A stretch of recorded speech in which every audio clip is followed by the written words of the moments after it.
It was an ordinary Saturday morning when Tony Mosley, a 38-year-old single father with broad shoulders, mocha-toned skin, and a neatly trimmed beard, decided to tackle the overgrown backyard of his small suburban home. His 10-year-old daughter, Mia, with her curly black hair tied into pigtails and her curious brown eyes, tagged along, clutching a tiny pink gardening shovel. As Tony unearthed roots and weeds near the old oak tree, his shovel struck something solid. At first, he thought it was a rock, but when Mia excitedly dug her hands into the dirt, they discovered an old, rusted tin box. Covered in grime and tightly sealed, the box seemed like it had been buried for decades. The father-daughter duo exchanged wide-eyed glances. Curiosity overcame them as Tony carefully pried the lid open. Inside, wrapped in brittle paper, was an envelope. The edges were yellowed, and the ink on the front had faded, but they could still make out a name written in delicate, looping handwriting. "To the one who finds this." Mia gasped, her tiny hands clutching her father's arm as they stared at the mysterious letter. Who could have left it here? And why? The excitement and mystery buzzed in the air, but Tony felt a twinge of hesitation. Was it safe to open, or was this the beginning of something bigger than they could imagine? Tony sat down on the grass, brushing off dirt from the mysterious envelope, while Mia bounced on her heels, unable to contain her excitement. With steady hands, Tony carefully slid out a folded piece of paper, fragile with age but still intact. As he unfolded it, the faint scent of aged parchment filled the air. The handwriting inside was elegant, written in deep blue ink that had slightly smudged over the years. The letter began, "If you are reading this, it means you've uncovered a piece of my heart." Tony read aloud, his voice soft with intrigue. The words spoke of a man named Samuel Kirk, who had buried the letter in 2013, after losing someone he deeply loved, his wife Hazel. The letter described Hazel as his light, his everything, and how the house that once stood here had been their sanctuary. "Life without her," Samuel wrote, "has been unbearable, but I hope this letter finds someone who understands the depth of love and loss." As Tony's voice cracked, reading the heartfelt lines, Mia's wide, innocent eyes welled up with tears. "Daddy? He sounds so sad," she whispered, clutching his arm. Tony nodded, emotions surging within him. The letter ended with a plea. "To whoever finds this, promise me one thing. Don't let a day go by without telling the people you love how much they mean to you." Tony felt a deep connection to the words, his mind flashing to his own struggles raising Mia alone after losing her mother. The air felt heavy with the weight of Samuel's pain, but also with the beauty of his message. Tony stared at the letter, realizing this was more than a chance discovery. It was a sign. Tony sat quietly, the letter trembling in his hands as emotions surged through him. Mia, sitting cross-legged beside him, looked up at her father with a mix of wonder and sadness. "Do you think Samuel ever found happiness again, Daddy?" she asked softly, her young voice breaking the stillness. Tony took a deep breath, brushing a hand through his short, neatly trimmed hair. "I don't know, sweetheart," he replied, his voice tinged with both sorrow and reflection. "But I think he wanted us to learn something from his story." Driven by curiosity, Tony turned the letter over, searching for more clues. His eyes landed on a small note at the bottom.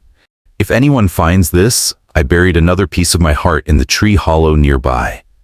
Mia's face lit up with excitement. "The tree! We have to check the tree!" she exclaimed, jumping to her feet. Tony smiled faintly, her enthusiasm reminding him of how much hope and energy she brought to his life, even during the hardest moments. Together, they walked toward the large oak tree, its thick, knotted trunk standing tall as if guarding decades of secrets. Mia pointed to a hollow near the base, and Tony knelt down, reaching inside cautiously. His fingers brushed against something smooth and cool. Pulling it out, he revealed a small, tarnished locket on a delicate chain. Inside the locket was a tiny black and white photo of Hazel, a beautiful woman with kind eyes and a radiant smile. On the back of the locket, an engraving read, "Forever and always my Hazel." Tony and Mia exchanged a glance, feeling as though they had stepped into someone else's love story. A story that now felt intertwined with their own.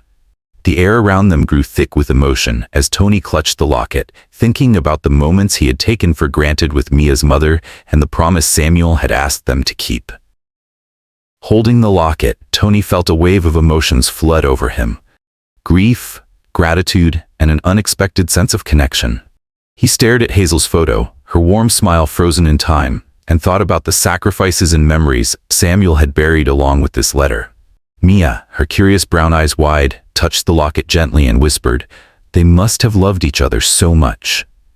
Tony nodded, his voice heavy with emotion. Love like that doesn't fade, even when someone's gone. As they sat beneath the oak tree, Tony began to reflect on his own life. Losing Mia's mother had left a hole in his heart, but in that moment, he realized how often he had bottled up his grief and avoided talking about her. Samuel's letter and the locket were a reminder that love wasn't meant to be buried, it was meant to be shared, cherished, and remembered. Mia looked up at him, her innocent face full of hope.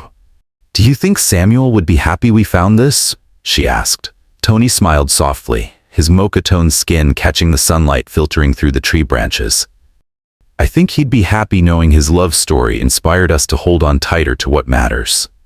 Determined to honor Samuel's message, Tony made a decision. "How about we write a letter back to Samuel?" he suggested, his voice filled with newfound resolve. Mia's eyes lit up. "Yes, let's tell him how his story touched us," she exclaimed, her excitement bubbling over. For the first time in years, Tony felt a sense of purpose tied to something greater than himself.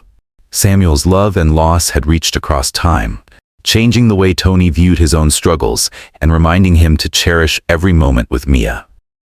The next day, Tony and Mia sat together at the kitchen table, a blank sheet of paper in front of them. Tony held a pen in his hand, staring at the letter for a moment before looking at Mia. "What should we say to Samuel?" he asked gently.